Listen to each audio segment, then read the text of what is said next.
Hello. Today we're gonna have a history lesson. Today we're gonna go way back because history is there to teach us, and so we don't want to focus on our past, and we don't want to use it as justification, but we want to use it as a lesson. When we look at our world today and start comparing some of the things that are going on, what are some things that we can look back into our past and see recognition of?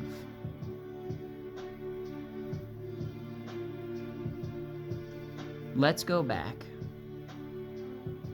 to the Roman Empire. Everybody likes to utilize this as an example, and I feel like it's the most taught sometimes. The Roman Empire expanded out very far. It created a big name for itself, and it was very advanced for its time as well. When we would look at perhaps a chart of technological growth in that era, we went up quite a bit. We were going pretty fast. How did it fall? You have something so mighty, such a tall tower. Well, you start looking at the foundation of which it was built upon. What do most great nations build themselves upon? Well, two things. It builds itself upon its people. You cannot have a great nation without a great people. And it built itself on its economy. Whether or not, and however you may view economy, in Roman times, economy was its currency. Whether it was some sort of gold coin or a silver coin, whatever they may have used as a metal, but a currency, whatever they were identifying as a coin or a sense of value.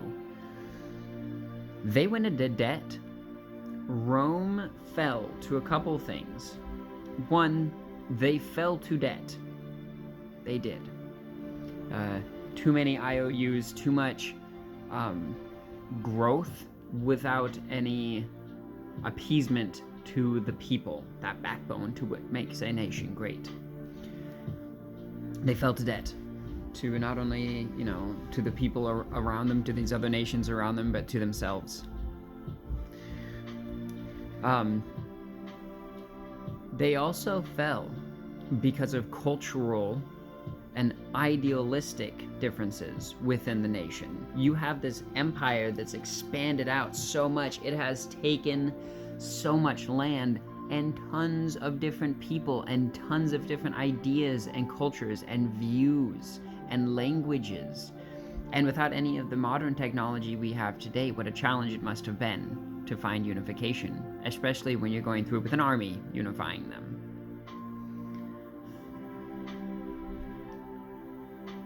Sure, the empire held for a while, but they fell to that debt, to that cultural differences.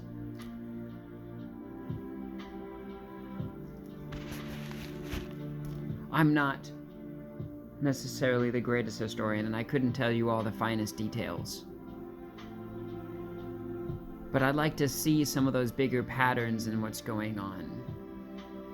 And I think that when we look back at what Christianity became in history, really, truly, if you look at it from a very realist perspective, Jesus Christ, whether you believe that he was some sort of Messiah or just some guy, what he really truly was somebody who wanted to teach good values, to show kinship and care of your neighbor, and to show community and love and acceptance. He wanted to show that spiritual connection that we all had with each other. A noble pursuit for somebody in his time.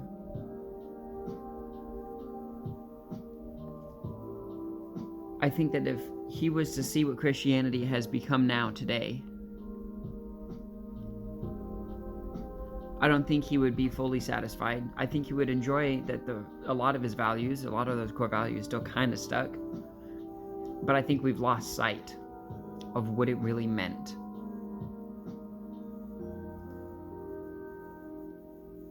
And so when we look back in history and we look at this, we see, and I don't know if any of you knew this, but it was the Jewish king at the time that demanded that the Roman Empire kill Jesus. Jesus at that time was this rightful heir to the throne. If I'm getting this correct, please correct me if you hear anything that I'm mistaken on.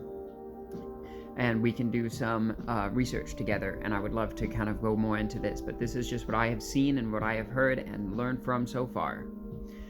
But Jesus was technically supposed to be the king. He was going to be taking the throne when the time came.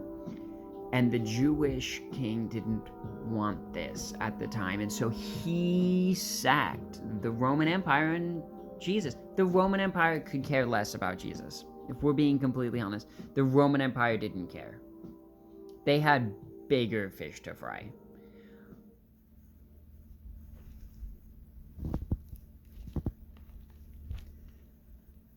And so they sacked the Roman Empire and Jesus, and that's what ended up doing it.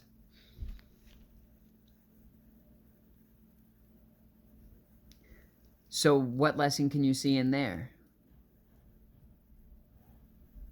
What lesson is that? No, it's not Jew bad.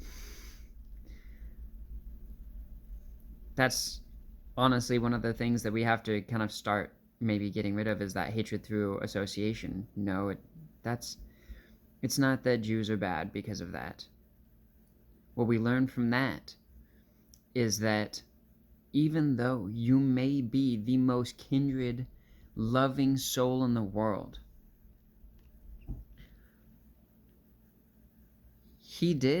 Jesus allowed himself to be killed. He didn't want to fight back. He didn't want there to be conflict. And there was a lot of love that kind of came from that. But what do you learn from that? Is there maybe a lesson in defense of oneself? Because there are entities in this world that have been corrupted by this power, by this need to be on top, by this desire to have power over others. And who knows how long that system's been in place.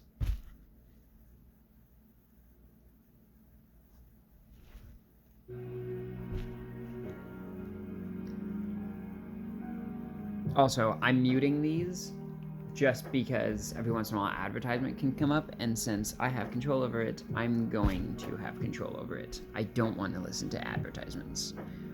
I don't think you do either. So there's a little bit of a history lesson. So we have a little bit of history on Jesus in Rome, right? So that's a time period. That's kind of cool. And you start to learn about these kind of powerhouses. So, and then the Roman Empire, when they were going around and conquering, you look at so now let's take that lesson on Jesus and let's take this lesson on the Roman Empire, right? These two entities pretty much bound together in a sense, going through a crazy time and period, a period in time where we were starting to kind of learn more about ourselves.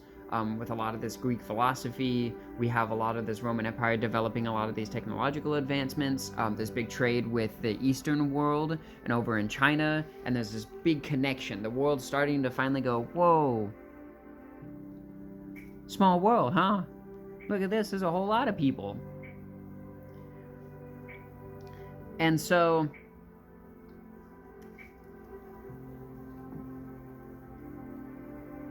when Jesus died and kind of the Romans kind of took over, because now you have a bunch of displeased people, right? Now the Roman Empire has to make it their problem. It wasn't their problem at first. Then they go like, okay, whatever, we'll kill him for you. And then they kill him and they realize, oh, hey, look, people were not satisfied with Jesus dying.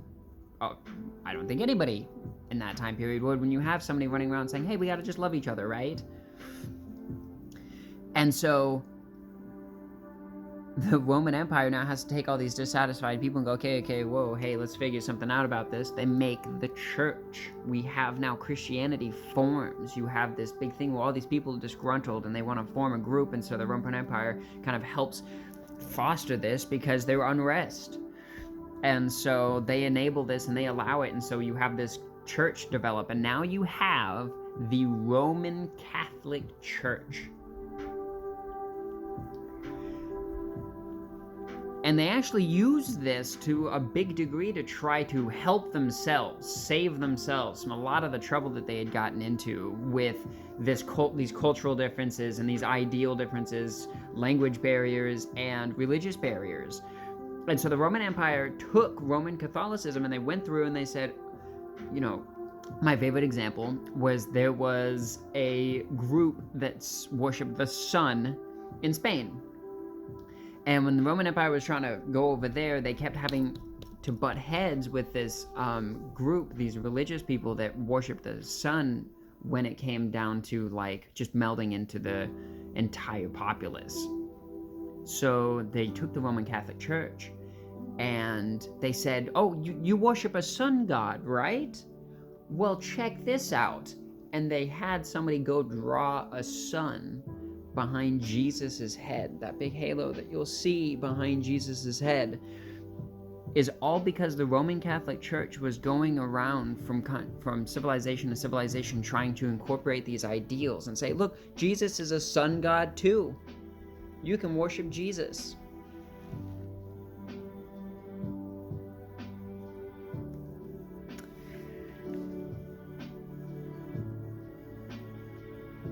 You have so many symbols in Christianity that are not even Christian. They were there for control. Jesus wouldn't like Christianity today because there's not a big sense of control. Wednesday, would you like to join in? Maybe if I can get my phone to sit. You look at what the Bible, and you have all these different editions of all these different rulers changing the script for control,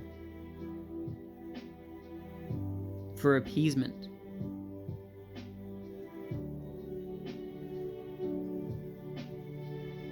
I love Christianity at its root. And its root is the teachings of a very good man and a piece of history that was growing at a very large rate. When we lost ourselves to religious pretexts,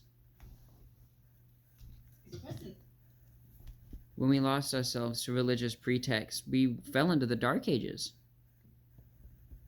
You can literally watch in this period of time where there is religious control. Not to bash on religions, I think that spiritual growth is very important. But the utilization of religion for control and separation. We look in the Dark Ages and there wasn't a lot of technological growth. Somebody would say, oh, hey, look, check this out. I think maybe we're not the center of the galaxy. And after saying that they weren't the center of the galaxy, they get jailed or they get executed.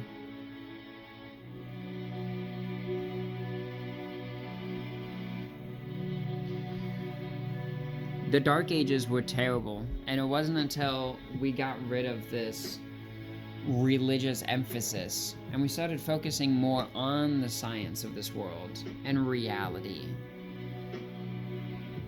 and what this life hosted for us. We started to find more unity, togetherness, and I think what we are fighting in this world today now is that piece of history that's weirdly trying to repeat itself. That piece of history of religious control and usury. Because what is debt if not just a system of belief? What is debt if not just a religion, a faith in something that is unseen, this sense of IOU and this concept of value that is unknown, truly. And it is all based on a belief.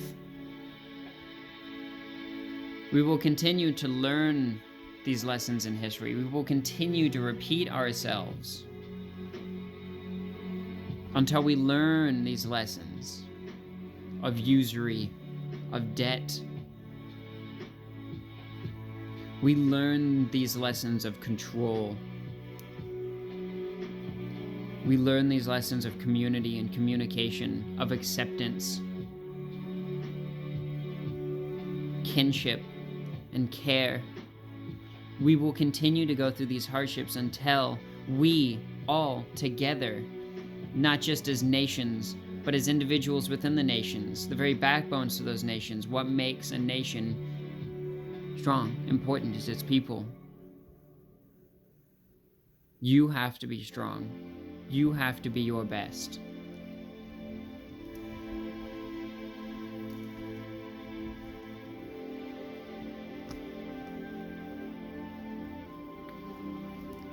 And there's still so much history that we can go over because there's thousands of years. Think of how much history has happened just in the last 20. And then compile it all into 2000 and then give some small lesson on it. There's so much to it. And there's so much that we've lost. There's so many lessons that we've lost. We've lost so much of our history. And when you think of actual human history, of how much we know, I think the statistic said that we've lost up to over 95% of all human history is lost. Not recorded. Think of all the lessons. Think of all the values. Think of all the spiritual teachings that we've lost through perhaps wars or strife, destruction. Think of the Library of Alexandria being burned. Think of how much we've lost, how many souls and people and spirituality we've destroyed in our own ignorance, in our own hatred of ourselves.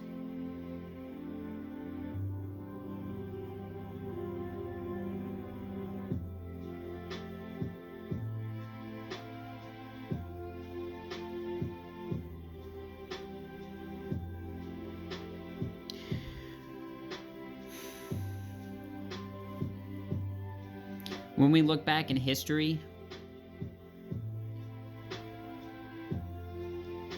we had a lot of heinous things going on. We had a lot of terrible, terrible things, atrocious things we did to each other. We learned a lot of lessons over the years. And we've done great. We've started to do better. We have weird rules in war now. Geneva Convention, NATO, a national connectivity and community. And yet for some odd reason there's still separation. How? If we separate from what makes nations great, what makes this world great? What makes this whole planet great?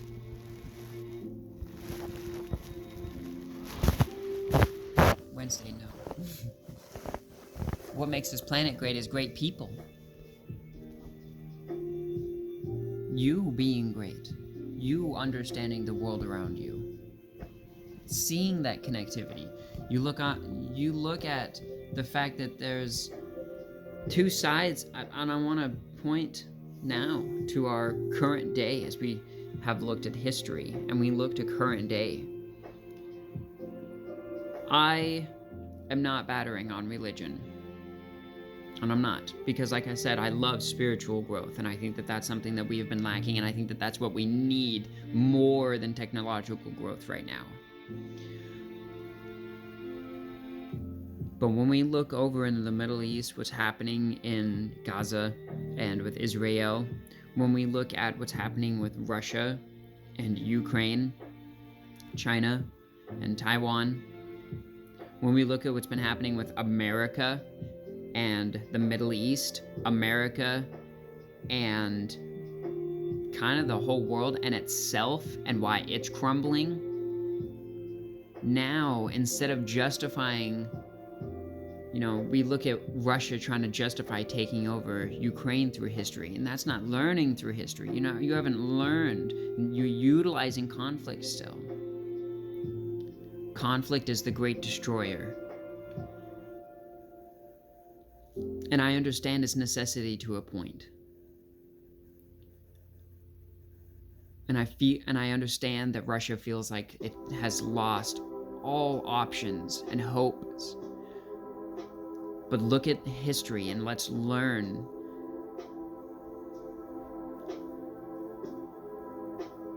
We are falling in America because of usury, just like Rome did, to debt, just like Rome did, to cultural and ideal differences and disputes, just like Rome did. We look at the rest of this world and we have so much connectivity now. We have so many people going all over the place, spreading different ideas and different cultures and different blends of so many things, and it's craziness. We need to learn how to exist with these things, just as we look at that history lesson of Rome fell to those cultural melting pots. We need to learn to coexist. We need to learn coexistence, learn community.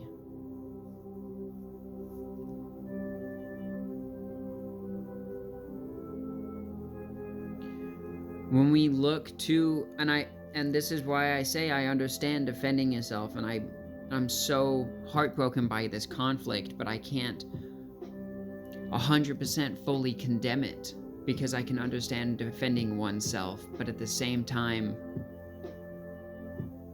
we are the same people. There is no true evil. You don't need to be doing these things. I saw a picture on Twitter.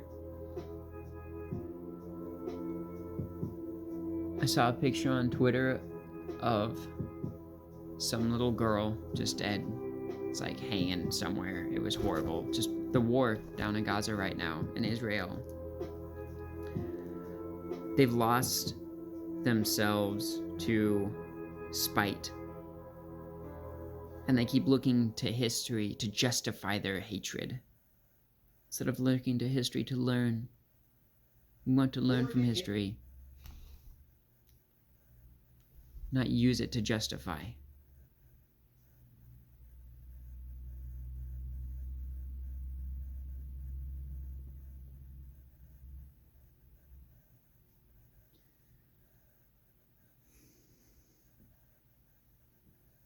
I looked at Hamas trying to call a ceasefire and Israel denying it. And all these places that are just saying no to ceasefires and people saying, hey, yeah, we can stop this. Oh, your demands are too high. So what you're telling me is that the lives of the people in your nation, it's worth less than your ego, worth less than your pride. You think you're better, that whatever that they have as a demand is more than the lives at stake, the lives that will be lost, the thousands, the tens of thousands. We have huge populations now, the hundreds of thousands. And to what degree will the conflict end? The millions? What is your pride and ego worth? When we look back to this history, and we look back to this sense of control because of this want for power, this want for this need of satisfaction, losing ourselves to debt, to usury, losing ourselves to war and conflict, losing ourselves to the inability to coexist with our neighbors, coexist with our planet. Find coexistence. Find community. Learn from the past.